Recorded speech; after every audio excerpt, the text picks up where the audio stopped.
اعوذ بالله من الشیطان الرجیم بسم الله الرحمن الرحیم. تر هر څه مخکې ټولو د قدر وړ زده کړیالانو خصوصا د زابل میرویس خان نیکه د لوړو زده کړو مؤسسې د ښوونې او روزنې او زراعت پوهنځي د بیولوژي باغداري او مالداري څانګې ټولو قدرمنو محصلینو ته سلامونه وړاندې کوم په دې هیله چې جوړ روغ خوشحاله به یاست، د هر ډول بدبختیو او ناامنیو څخه به ساتل سوي یاست. د عمومي نباتاتو د مضمون نن دویم درس دی، یعنی د غیر حضوري د انلاین درسونو په ادامه. په تیر درس کې موږ او تاسو د نباتاتو په عمومي پیژندنه باندې بحث کړی و. نن موږ او تاسو د عمومي نباتاتو د مضمون په دویم درس د بوتاني څانګې د نباتاتو پرتله او د نباتاتو په ارزښت باندې بحث کوو. درس تر پایه راسره تعقیب کړئ، تر پایه راسره مل اوسئ.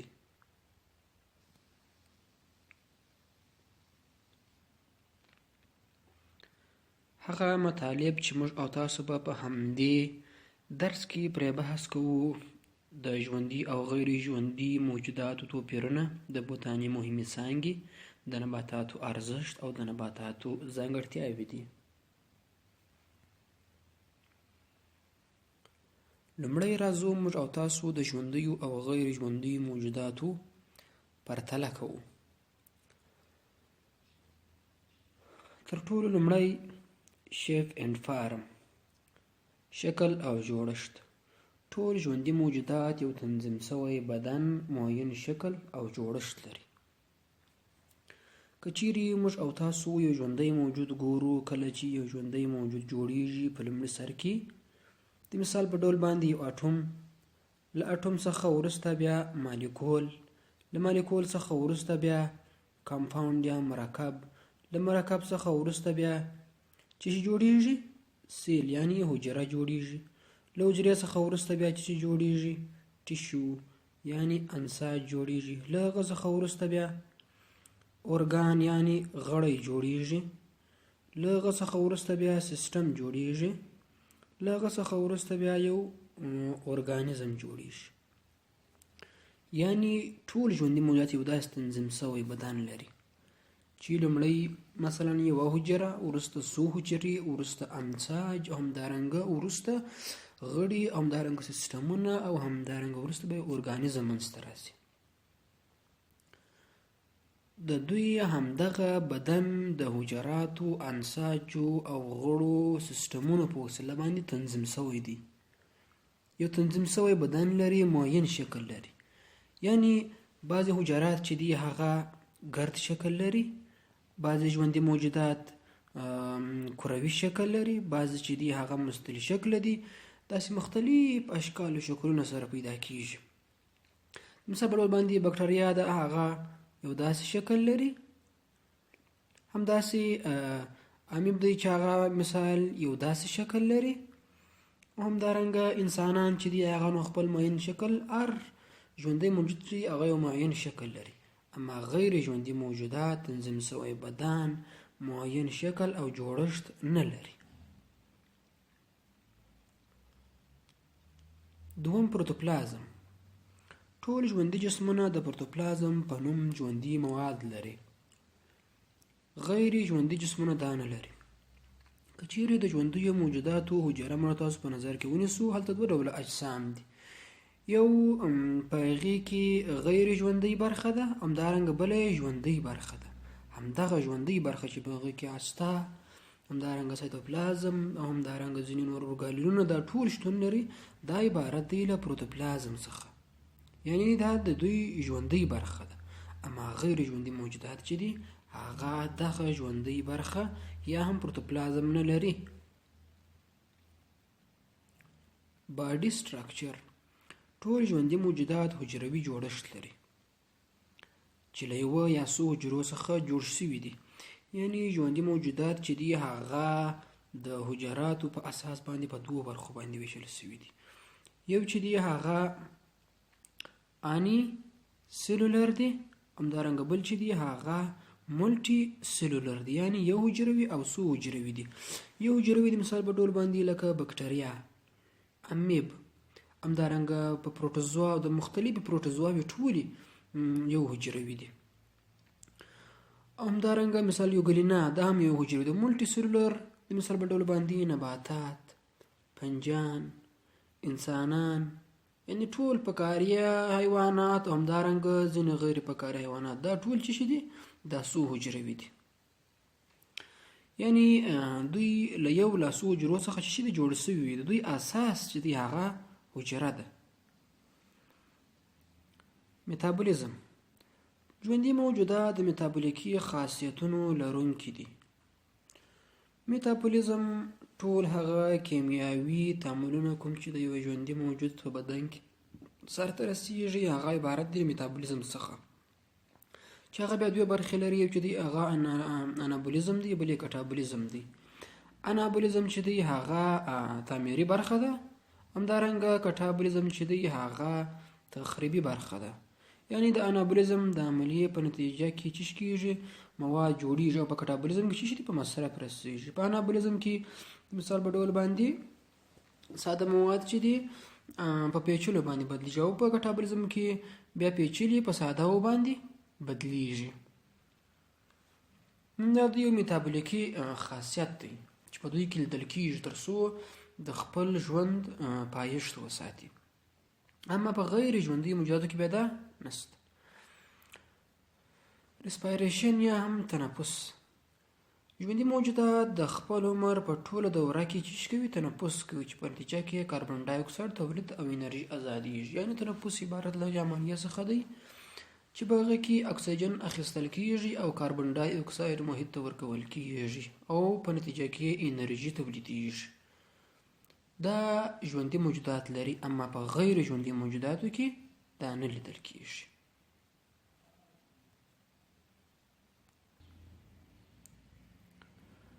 شپږم راځو تغذیه ته، نوټریشن. تغذیه په ژوندیو موجوداتو کې یو منظمه او دوامداره عملیه ده چې د هغه په نه موجودیت کې د میتابولیزم عملیه صورت نه نیسي. یعنی ژوندي موجودات چې دي هغه غذا ته ضرورت لري.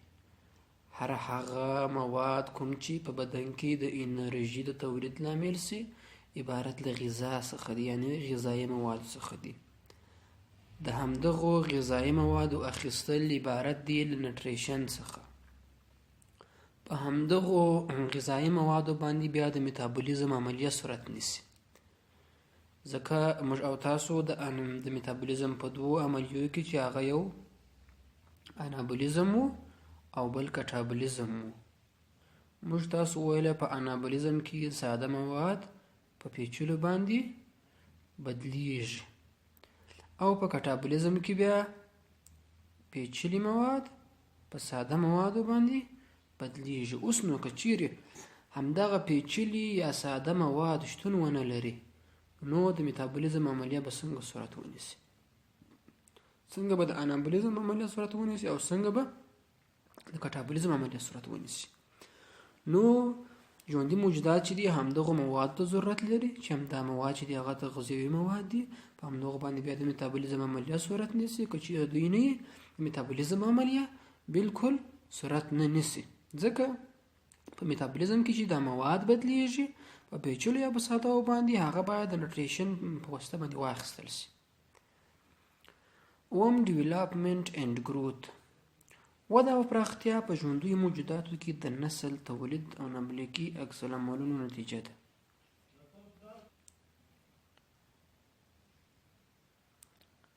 یعنی وده او پراختیا چې په ژوندیو موجوداتو کې رامنځته کېږي هغه د انابولیکي عکس العملونو نتیجه ده.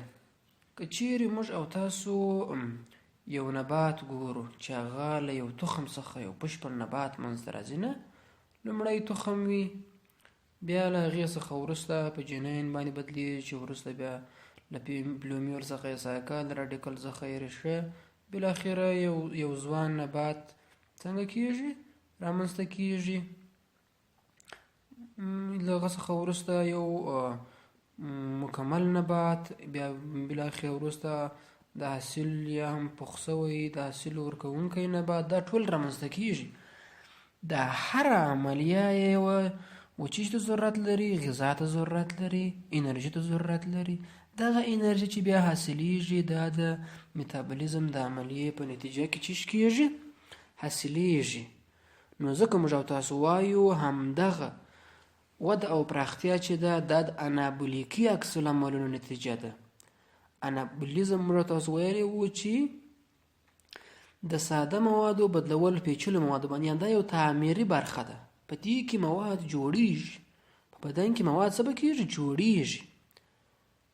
د مثال په ډول باندې نباتات دي، د فوتوسنتیز عملیه خپل یو انابولیکي عملیه ده. مثال اوبه چې یو ساده مرکب دی، ساده مواد دي، جمع کېږي له کاربن ډای اکساید سره، دا هم ساده مواد دي.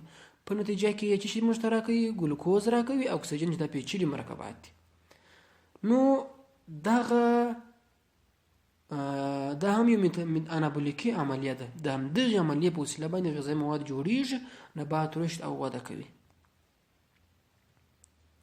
اما په غیر ژوندیو موجوداتو کې دا نشته، بلکې د هغوی وده او اشباع د مالیکولونو په تغییر د شکل سره په طبیعت کې رامنځته کیږي. یعنې دوی کې انابولیزم او کټابولیزم بالاخره میتابولیزم نشته. که چیرې د دوی په مالیکولونو کې زیاتوالی راځي، حجم یې غټیږي. که چیرې کمیږي نو هغه کمیږي حجم یې، هغه هم په داسې ډول سره چې د یو بل محرک په وسیله به دوی په خپله دا کار نشي کولی. اتم راځو موومنټ یعنې حرکت. ژوندي موجودات تر یوه حده پورې د حرکت لري، مګر ډیر وخت دوام نه کوي، ځکه د ډیر وخت د حرکت لپاره غذایي مواد ته اړتیا شته. که چیرې هغه په کافي اندازه سره وي، یو ژوندی موجود کولی شي چې په کافي اندازه سره څه وکړي؟ حرکت وکړي. اما په غیر ژوندي موجوداتو کې دا نشته، یعنې په خپله اراده سره نشي دوی حرکت کولی. نم راځو ریپروډکشن. ژوندي موجودات کولی شي چې د نوي ژوندي موجودات تولید کړي. ریپروډکشن یا تکثر عبارت له هغې پروسې څخه دی چې په هغه کې یو ژوندی موجود د خپل نسل د بقا لپاره د ځان په شان یا ورته چې شي موجود منځته راوړي. دا عبارت دی له تکثر څخه. یعنې که چیرې موږ او تاسو د یو لوبیا تخم کرو، بیرته موږ او تاسو چې شي راکوي؟ لوبیا، یعنې د لوبیا نبات راکوي، له هغې څخه بیرته چې شي راکوي؟ د لوبیا تخم راکوي. نو دا د همدې چې تکثر نتیجه ده. یعنې ژوندي موجودات چې دي هغه تکثر کوي، ډیرښت کوي، چې بالاخره بیرته د ځان په شان ورته موجود منځته راوړي، تر څو نسل یې وساتل شي. نو په غیر ژوندیو موجوداتو کې بیا دا نشته. لسم اډپټیشن یا هم توافق. توافق عبارت له هغې پروسې څخه دی چې په هغه کې یو ژوندی موجود د خپل محیط سره ځان عیاروي. ژوندي موجودات خپل چاپیریال سره توافق یا ځان عیارولی شي، او غیر ژوندي موجوداتو کې دغه ډول قدرت نشته.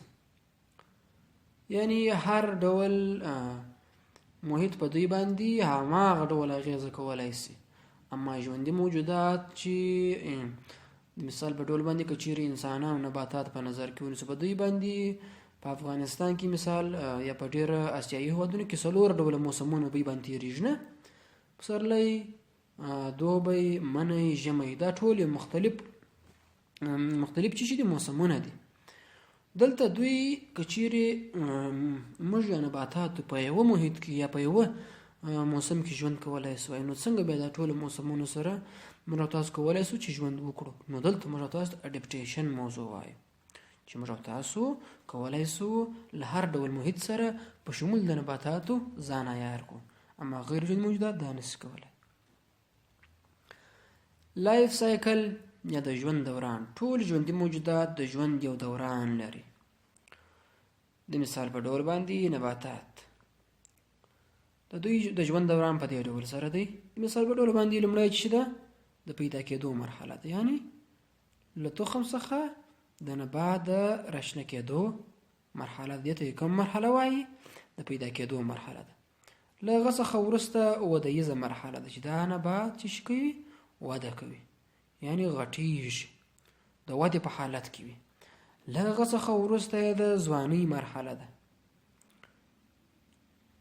د ځوانۍ په مرحله کې نو یو نبات په مکمل نبات باندې بدل شوی وي، نه په هغه کې ټول غړي لري، ریښې، تنې، پاڼې، هر څه لري. دا د ځوانۍ مرحله.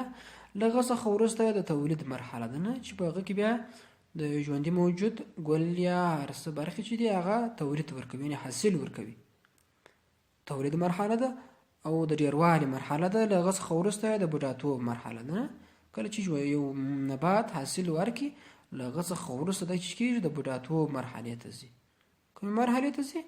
د بوډاتوب مرحله. د بوډاتوب مرحلې ته چې ولاړ شي، له هغه څخه وروسته یې بیا د مرګ مرحله ده، چې دا د ژوندي موجوداتو یو لایف سایکل دی چې په هغه کې مختلف وګورئ د ودې او پراختیا په وسیله باندې په مختلفو شکلونو باندې بدل شوی دی. لومړی تخم، بیا مثال د په چې باندې بدل شوی دی په ودیزه مرحله کې بیا بل شکل لري، په ځوانۍ مرحله کې بیا بل شکل لري، په حاصل ورکولو مرحله کې بل شکل لري، په بوډاتوب مرحله کې بل شکل لري، او په مرګ کې خو نو دی مړ کېږي، له منځه ځي. دا ټول د ودې او پراختیا چې دی نتیجه ده. یعنې دوی دا لایف سایکل چې دی دا د ودې او پراختیا په وسیله باندې سرته رسول کېږي. یعنې که چیرې موږ تاسو دلته د یو نبات مختلف شکلونه ګورو، دا پراختیا ده. دوی د ودې په وسیله باندې د پراختیا او مختلفو مرحلو ته ځي. یعنې د دوی شکلونه چې مختلف نیولي دا پراختیا ده، او د غټ شوي چې دی دا وده ده. نو دوی یو داسې دوران لري. اما غیر ژوندي موجودات چې دا مرحلې نه لري. یو ډبره که وګورو په یو سیمه کې پرته وي، تر پایه به هماغه ډبره هېڅکله دوی نه شکل تغیر کوي، نه وده پکښې راځي، نه پراختیا. نه د بوډاتوب مرحله لري، نه د ځوانۍ مرحله لري، نه د پراختیا مرحله لري.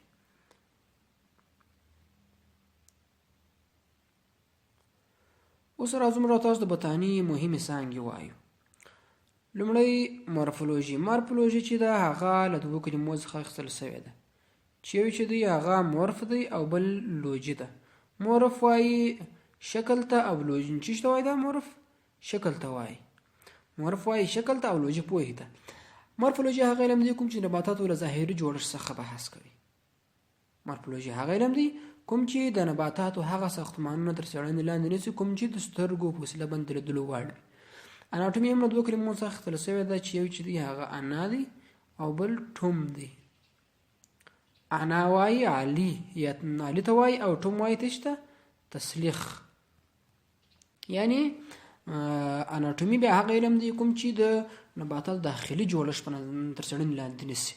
کله چې موږ تاسو د یو ژوندي موجود د داخلي برخې مطالعه کوو، هغه تسلیخ ته اړتیا لري. نو ځکه د اناټومي د ټوم کلمه له تسلیخ څخه اخیستل شوې ده، یعنې سره کېدل. تسلیخ یعنې سره کېدل، لکه د انسان د جسد سره کول. دا ټول. هستولوژي هم له دوو کلمو څخه اخیستل شوې ده، چې یو هستوس او بل لوجي. هستوس وایي نسج ده، او لوجي وایي پوهې ده. هغه علم دی کوم چې د نباتاتو د انساجو، د هغوی له ډولونو، د هغوی له ترکیب، د هغوی له وظایفو څخه چې کېږي بحث کوي. یعنې د نباتاتو ټول انساج چې مطالعه کېږي هغه په هستولوژي کې د څېړنې لاندې نیول کېږي. فیزیولوژي هم له دوو کلمو څخه اخیستل شوې ده، چې یو دی فیزیو او بل خو نو لوجي دی. فیزیو وایي نیچر یا طبیعت ته. یعنی فیزیولوژي هغه علم دی کوم چې د نباتاتو له طبیعي وظایفو څخه بحث کوي. طبیعي وظایف یې نو څه شي دي؟ مثال په ډول باندې ریسپایریشن، تنفس، همدارنګه وده ده، همدارنګه پراختیا ده، فوتوسنتیز عملیه ده، د ترانسپایریشن یا تحرک مرحله. دا ټول عملیې چې دي دا په همدغه فیزیولوژي کې تر څېړنې لاندې نیول کېږي. د نباتاتو په فیزیولوژي کې یعنې د هغوی نارمل وظایف تر څېړنې لاندې نیسي. په نارمل ډول، په طبیعي ډول چې دوی څنګه کار کوي هغه تر څېړنې لاندې نیسي. خو که چیرې امراض مطالعه کوي، یعنې غیر نارمل وظایف، هغه بیا څه دی؟ هغه بیا پاتالوژي ته ځي. ټکسانومي هم له دوو کلمو څخه اخیستل شوی دی، چې یو چې دی ټکزون دی او بل نومس دی. ټکزون وایي لا یا هم چې شته قانون ته وایي، او نومس وایي ترتیب ته، یعنی ارینجمنت. نو د اصولو له مخې د نباتاتو ترتیب، تنظیم، طبقه بندي، ویشل دا عبارت له چی څخه؟ ټکزانومي څخه. یعنی ټکزانومي هغه علم دی کوم چې د نباتاتو له طبقه بندي څخه بحث کوي. هغوی په ګروپونو کټګوریانو باندې ویشي. اوم ایکالوژي هم له دوو کلمو څخه اخیستل شوې ده چې یو ایکو له ایکوس څخه اخیستل شوې ده او بل نو لوجي ده. ایکوس وایي کور، مسکن یا د اوسېدو ځای او لوجي پوهې ته هغه علم دی کوم چې د نباتاتو او چاپېریال ترمنځ اړیکې تر څېړنې لاندې نیسي. دا عبارت دی له ایکالوژي څخه. فایټوجیوګرافي له درو کلمو څخه اخیستل شوې ده چې یو دی فایټو، بل دی جیو او بل دی ګرافي.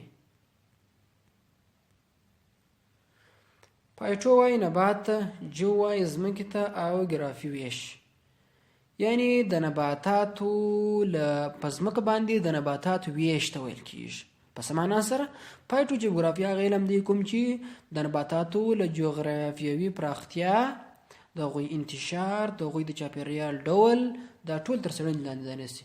دا عبارت دی له فایټوجیوګرافي څخه. فایټو وایي په لاتین کې نبات.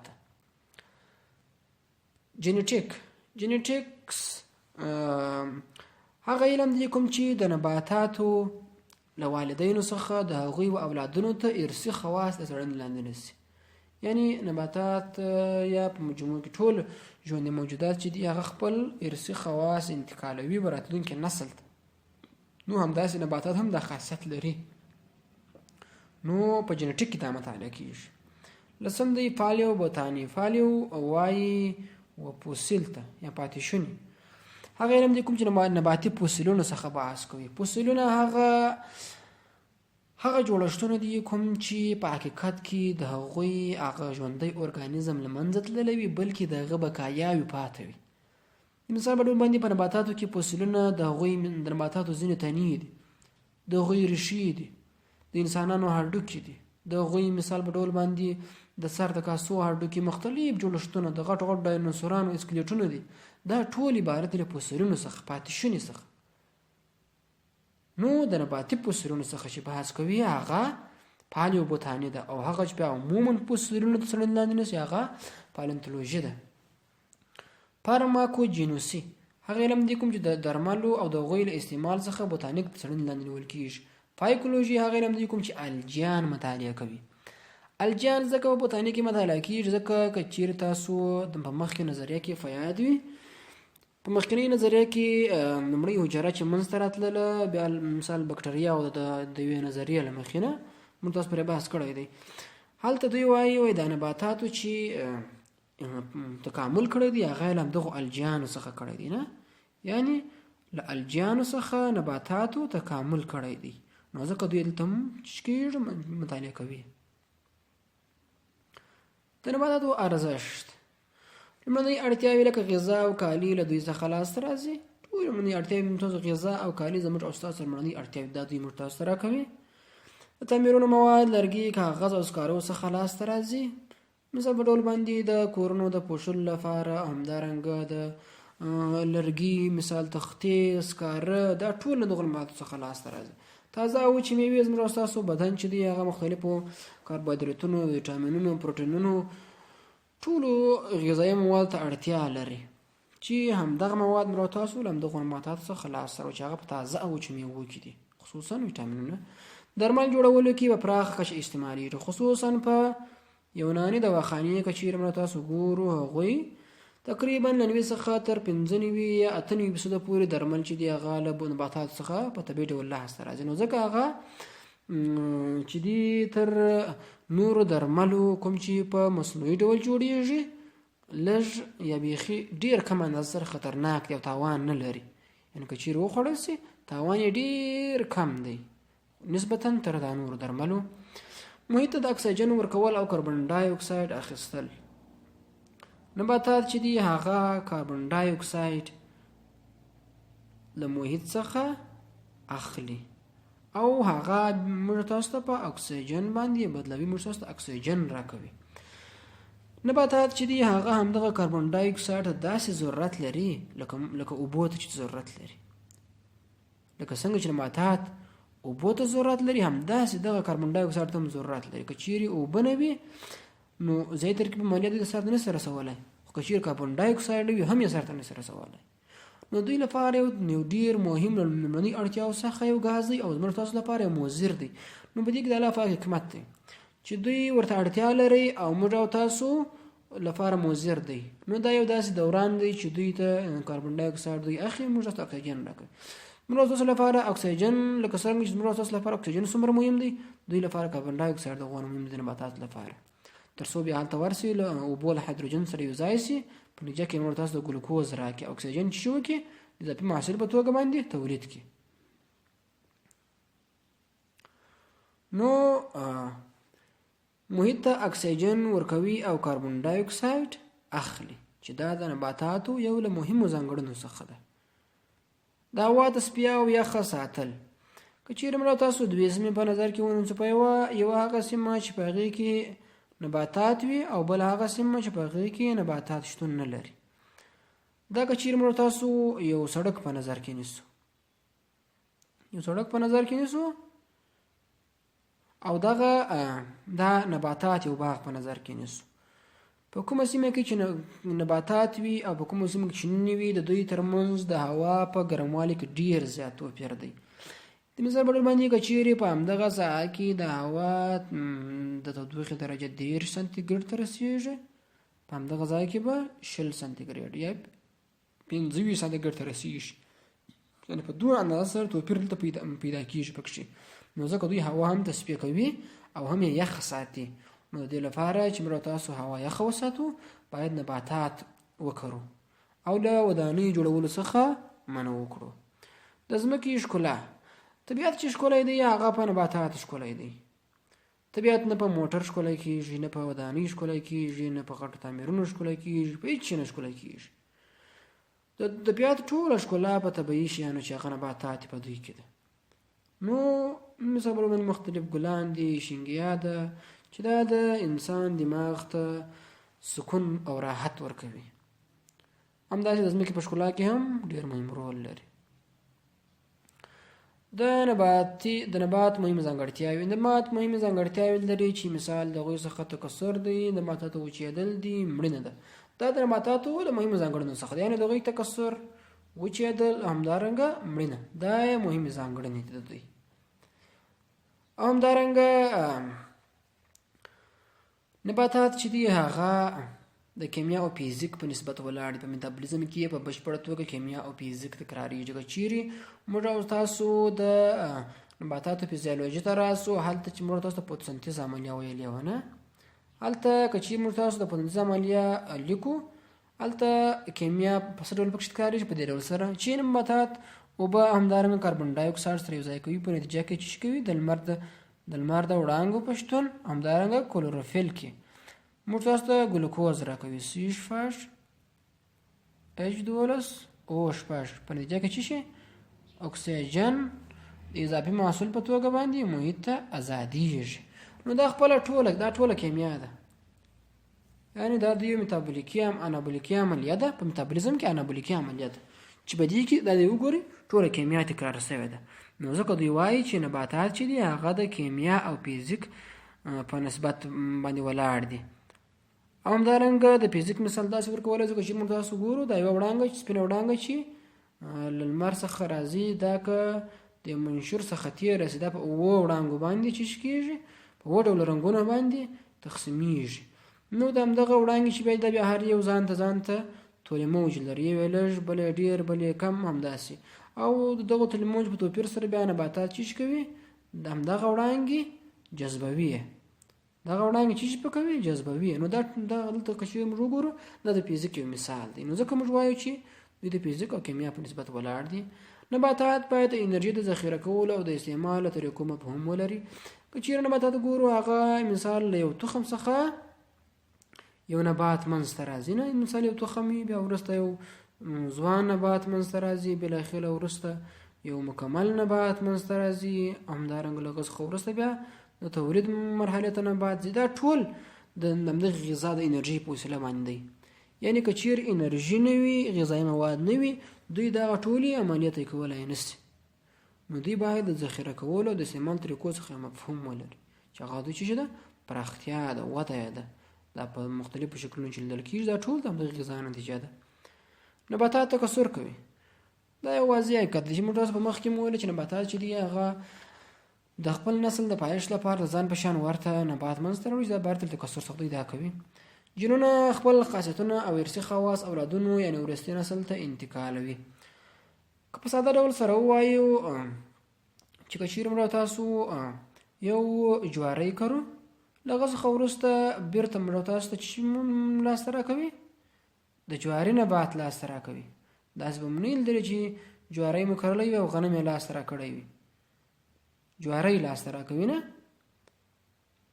له همدغه د جواري له نبات څخه بیرته موږ تاسو ته چې لاسته راځي د جواري تخم لاسته راځي.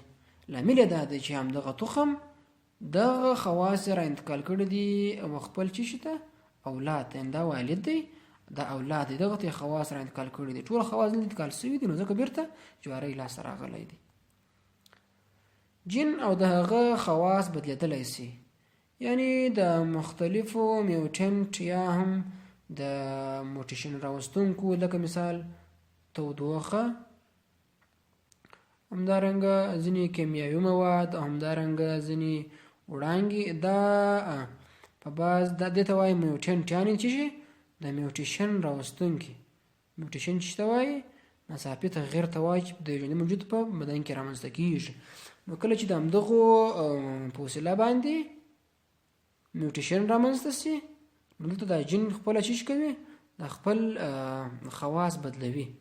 خواص چې بدل کړل نو په یو نبات کې کېدای سي لږ یا هم په زیاته اندازه سره چې وکړي اغېزه وکړي هغه متاثره کړي. نبات باید په خپل چاپېریال کې د ژوند کولو توان ولري. داسې چاپېریال باید شتون ولري چې هلته نبات وده وکړي. په هر چاپېریال کې باید د هماغه چاپېریال نبات وکرل سي. نباتات باید په بشپړ توګه خپل غړي پوره کړي. که چیرې موږ تاسو ګورو نباتات چې دي هغه عالي نباتات مختلف غړي لري. مثال مهم غړي چې دي هغه دوی چې دي ګل، تنه، پاڼه او ریښه ده. خو که چیرې موږ تاسو د پاڼه کې ځینې ناروغۍ رامنځته کېږي او مشکل رامنځته کېږي موږ تاسو مجبور یو چې ریښې تر څېړنې لاندې ونیسو. ځکه چیرې ریښې خرابې وي نو حتما پاڼه هم خرابوي. ځکه دا اوبه چې جذبېږي همدغه د ریښې د لارې څخه و پاڼې ته او تنې ته او ټول نبات ته انتقالېږي. موږ باید د یو آزاد نبات او د هغوی نوعو ترمنځ توپیرونو ته ښه پاملرنه وکړو. د مثال په ډول باندې دغه چې دی لمرګلی چې دی هغه یو نبات دی چې د خپل محیط سره یې په ښه ډول سره توافق کړی دی.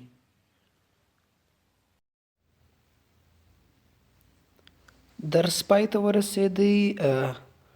ستاسو کورنی کار د راتلونکي لپاره د الجیانو او نباتاتو ترمنځ شپږ ورته په یو چارټ کې ولیکئ او ماته به یې راواستوئ د واټساپ د لارې یا هم د همدغه پروګرام کې د هیلمز د لارې. همدارنګه په دغه نیټه د 10مې میاشتې په 10م تاریخ باید ماته وسپارل چې له هغې وروسته نه منل کېږي.